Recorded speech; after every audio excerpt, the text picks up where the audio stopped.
आप देख रहे हैं आपका बाजार में इस वक्त भी अभी तेजी बनी हुई है। 9200 के ऊपर ही निफ्टी टिका हुआ है, 30 अंकों की बढ़त है। और कुछ और क्वेरीज भी हमारे साथ लगातार मिल रही हैं हमें। हमारे साथ एक और दर्शक जुड़े हैं फोन लाइन पर, दुर्गापुर से प्रशांत जुड़े हैं हमारे साथ। नमस्कार प्रशांत, पूछिए।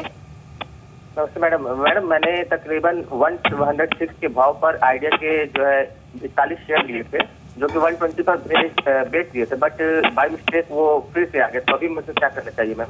मतलब अभी आपका एवरेज प्राइस 106 है? जी मैम, अभी आपका एवरेज प्राइस 106 है? नहीं मैम, 120 पे वापस खरीदा था, मतलब 106 पर बेचा था और 120 पे बेच दिया था, बट अनफॉर्चुनेटली वही वापस 120 के रेट पर बाय हो गया था बाय मिस्टेक। ठीक है, राय दिलवा देते हैं अभी आपको। राजेश, क्या सलाह देंगे? फिलहाल काफी नुकसान में है, 120 के लेवल्स पर आइडिया की कुछ शेयर्स उन्होंने खरीदारी की हुई है। अभी 85 के लेवल्स देखने को मिल रहे हैं और लगातार पूरा ही स्पेस आज प्रेशर में भी है, क्योंकि रिलायंस जियो ने जो अपना ऑफर है प्राइम का वो भी एक्सटेंड किया है। पूरा टेलीकॉम स्पेस इसी वजह से आज लाल निशान में ट्रेड कर रहा है। क्या सलाह देंगे अभी आप आइडिया पर? क्या कर सकते हैं अभी ये? देखिए, मुझे लगता है कि फिलहाल उन्हें होल्ड रखना पड़ेगा, क्योंकि काउंटर में वीकनेस है और प्रोबेबिलिटी यही कहती है कि एक बार ये 74 तक भी फिसल सकता है।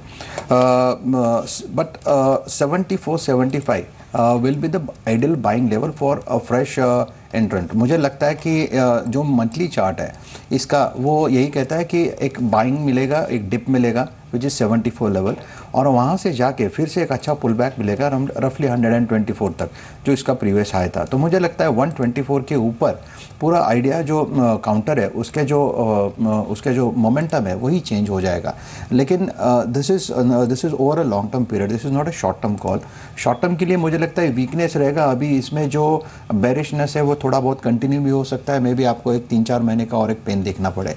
लेकिन अगर आप पोजिशनल ट्रेडर हो तो आप इसे होल्ड रख सकते हो, लेकिन मोमेंटम प्लेयर हो तो डेफिनेटली आपको एग्जिट लेना पड़ेगा। अगले कॉलर हम बातचीत करने के लिए रोहित अहमदाबाद से। रोहित, गुड मॉर्निंग, बताइए क्या क्वेश्चन है आपका? गुड मॉर्निंग मैडम, मैंने रिको ऑटो लिया था 4 रुपये 30 पैसे में और 1000 शेयर है, तो अब मैं क्या करूँ, होल्ड करूँ या सेल करूँ? कौन सा स्टॉक बताया आपने? रिको ऑटो, 4 रुपये 30 पैसे में। ये कब की बाइंग है आपके? ये 4-5 साल हो गए मैडम। रिको ऑटो 4-5 साल पुरानी बाइंग है। एक बार मैं चेक कर लेती हूँ। और आपका होराइजन क्या है स्टॉक में? लॉन्ग टर्म है, मैं होल्ड कर सकता हूँ 2-3 साल और। 2-3 साल और होल्ड कर सकते हैं, ठीक है। मिस्टर महाजनी, रिको ऑटो पर इनका सवाल है, पर आई वंडर 4-5 साल पहले इसका प्राइस ये बता रहे हैं 4 रुपये 3 पैसे का।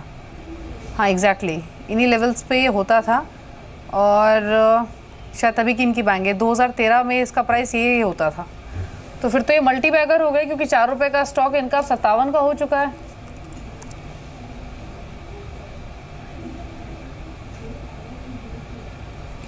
Right.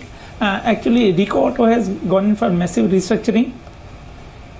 They recently sold one of their divisions, which has helped bringing down the debt from 500 crore plus to sub 200 crore. They are into aluminum casting. That business seems to be doing well. हमें लगता है कि जो automobile industry है, it is going to go through a significant up boom in the foreseeable future. All auto ancillary will stand to benefit, and definitely Rico Auto, which has restructured the balance sheet, will be one of the beneficiaries. हमें लगता है कि 1 से 1.25 साल में stock has a potential to go to 70 से 75 रुपया.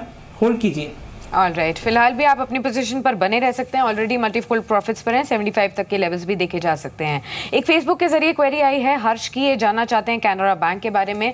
Already hold करते हैं पोजीशन, 500 शेयर्स हैं इनके पास, 317 के भाव पर खरीदारी की हुई है। फिलहाल कुछ नुकसान में है। राजेश, आपकी क्या राय होगी? हायर लेवल्स पर इनकी खरीदारी जरूर है, लेकिन अगर मीडियम टू लॉन्ग टर्म का नजरिया हो तो क्या करना चाहिए? देखिए, मुझे लगता है medium to long term perspective से कैनरा बैंक फिलहाल अच्छा दिखता है, क्योंकि इसमें जो कंसोलिडेशन था, यू कैन से एक फॉलिंग वेज फॉर्मेशन था, या यू कैन से एक ट्रेंड लाइन रिवर्सल था, वो रफली हमने देखा 294 का एक रेजिस्टेंस था, उसके ऊपर ये खुद को मेंटेन कर रहा है। तो मुझे लगता है कहीं ना कहीं कैनरा बैंक में एक अपटिक अभी बाकी है, और इनफैक्ट एक छोटी रैली पोजिशनल साइड पे एक बाकी है, और रफली इसका जो टारगेट बनता है वो 350-360 तक का बनता है। तो अगर आपने एंट्री ली है तो डेफिनेटली आपको थोड़ा सा सा यहाँ पे एक 10 रुपए का लॉस देखना भी पड़ रहा है, लेकिन आप ये समझ लीजिए कि आपको अगर 290 के स्टॉप लॉस के साथ आप इसे होल्ड रखें तो there is a strong potential कि एक बार 350 तक ये जाएगा, तो it's a hold for me. जी, फेसबुक के जरिए भी 2 सवाल आए हैं। एक तो सौरभ सिंह ने भेजा है, इंडिया सीमेंट पर 541 शेयर्स, परचेजिंग प्राइस है 167 का। और दूसरा अमर सिंह का क्वेश्चन है दिल्ली से ही, इनके पास आरसीएफ के 300 शेयर्स 79.50 के।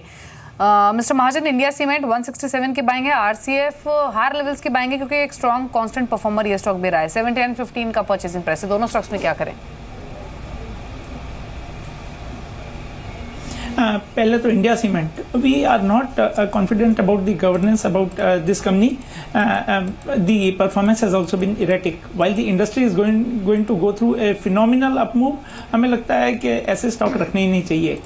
इन that space top of the mind will be OCL, that is Odisha cement limited, Birla corp, and third one will be KCP limited. इन 3 में से किसी भी स्टॉक में स्विच कर सकते हैं, wherein you will be in a position to make superior return with safety. As far as RCF is concerned, they are again government company, इसमें बार बार एक ही स्टोरी चलती है कि they are sitting on huge land bank which will any value unlocking over there will lead to significant up move in the stock price. हमें लगता है कि that is a wishful thinking, it is better to stick with quality. PI industries will be a better bet. ठीक है, चलिए, तो दोनों ही के विकल्प आपको बताए गए हैं जहां पर आप निवेश कर सकते हैं।